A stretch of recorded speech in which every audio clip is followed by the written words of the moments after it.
ഏതു മേഖലയിലാണ് നിങ്ങൾ തളർന്നിരിക്കുന്നത്? ഏതു വിഷയത്തിൻ്റെ നടുവിലാണ് നിങ്ങൾ നാളുകളായി കണ്ണുനീരൊഴുക്കിയിരിക്കുന്നത്? അതേ മേഖലയിൽ ദൈവം നിങ്ങളെ മാനിക്കാൻ പോവുകയാണ്. നിങ്ങൾ കരഞ്ഞ അതേ വിഷയത്തിൽ ദൈവം നിങ്ങൾക്ക് വേണ്ടി ഒരു പ്രവൃത്തി വെളിപ്പെടുത്താൻ പോവുകയാണ്. നിങ്ങൾ വിശ്വസിക്കുമോ? നിങ്ങൾ വന്നിരിക്കുന്നത് ജീവനുള്ള ദൈവമായ യഹോവയുടെ സന്നിധിയിലാണ്. തിരുവെടുത്ത് പറയുന്നു, യഹോവയെ കാത്തിരിക്കുന്ന ഒരുത്തനും ലജ്ജിച്ചു പോകുകയില്ല. നിങ്ങൾ വന്നിരിക്കുന്ന ദൈവത്തിൻ്റെ പുത്രനായ നമ്മുടെ കർത്താവും രക്ഷകനുമായ യേശുവിൻ്റെ അടുക്കലാണ്. യേശു മനസ്സലിവുള്ള പിതാവാണ്. നമ്മുടെ ബലഹീനതകളിൽ സഹതാപം കാണിക്കുന്നവനാണ്.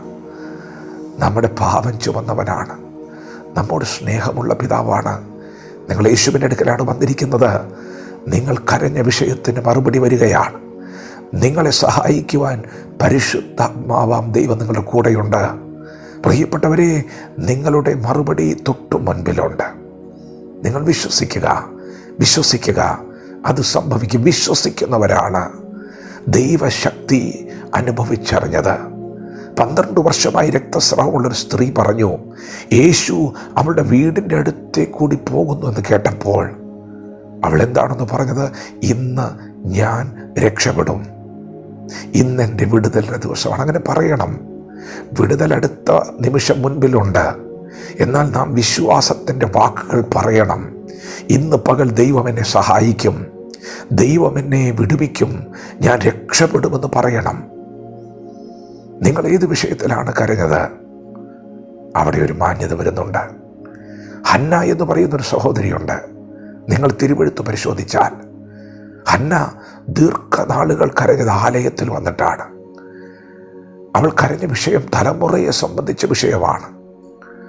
അവൾ ഏത് മേഖലയിലാണോ കരഞ്ഞത് അവിടെ തന്നെ ദൈവം അവൾക്കൊരു മാന്യത നൽകി.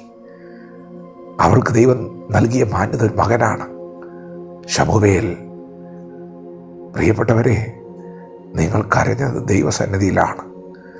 നീ ചോദിക്കുന്നതിലും നിനക്കുന്നതിൽ അത്യന്തം പരമായി ചെയ്യുവാൻ നിന്നിൽ വ്യാപരിക്കുന്ന ശക്തിയാൽ കഴിയുന്ന ദൈവത്തിന് ഇന്ന് പകൽക്കാലം നിനക്ക് നൽകുന്ന ഈ മറുപടിയോടുകൂടെ ദൈവം ഒരു അഭിഷേകവും കൂടി തന്നാലോ?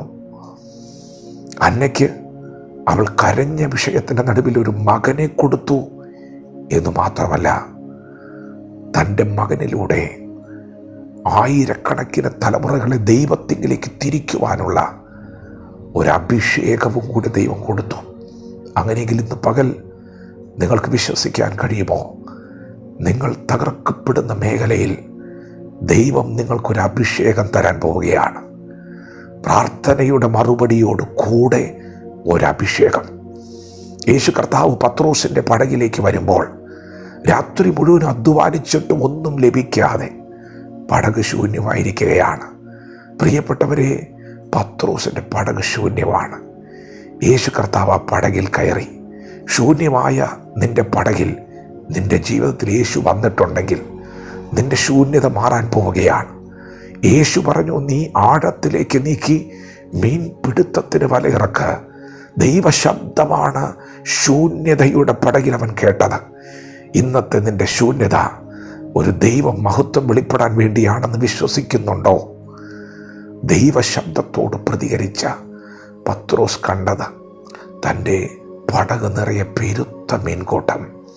പ്രിയപ്പെട്ടവരെ, പടക് മുഴുവൻ നിറഞ്ഞിട്ടും ആ വലയിലുള്ള നിറവ് അടുത്ത് കിടക്കുന്ന ശൂന്യമായി കിടക്കുന്ന പടകുകളെ നിറയ്ക്കുവാൻ തക്കവണ്ണം ദൈവം അവൻ്റെ ശൂന്യതയെ മറ്റുള്ളവർക്കൊരു നിറവാക്കി തീർത്തെങ്കിൽ ഇന്ന് പകൽ വിശ്വസിക്കുന്നുവോ?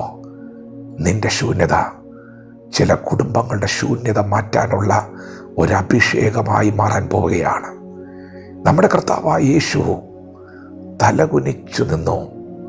ഗെത്സമന മുതൽ ഗോൽഗോത്ത വരെ ഒരു വലിയ തകർച്ചയിലൂടെ യേശു പോയി. ഏത് വിഷയത്തെ ചൊല്ലിയാണെന്നറിയാമോ? നമ്മുടെ പാപം എന്ന വിഷയത്തെ ചൊല്ലിയാണ്. പാപം ചുമന്നപ്പോഴാണ് തലകുനിഞ്ഞത്. പ്രിയപ്പെട്ടവരെ, കുറച്ചു നേരം ഒന്ന് തകർച്ചയിലൂടെ കടന്നുപോയതാ. എന്നാൽ മരണത്തെ ജയിച്ച് ഉയർത്തെഴുന്നേൽക്കുമ്പോൾ ആയിരക്കണക്കിന്, ലക്ഷക്കണക്കിന്, കോടിക്കണക്കിന് തലമുറകൾക്ക് പാപമോചനം നൽകിക്കൊണ്ടാണ് അഭിഷേകത്തിൻ്റെ ഒരു ദൈവപ്രവൃത്തിയുടെ നിമിഷങ്ങൾ ദൈവം വെളിപ്പെടുത്തിയത്.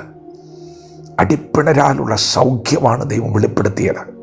വിശ്വസിക്കുക, ഇന്നത്തെ നിൻ്റെ ശൂന്യത അനേകരുടെ ശൂന്യത മാറ്റാനുള്ളൊരു അഭിഷേകമായി മാറാൻ പോവുകയാണ്.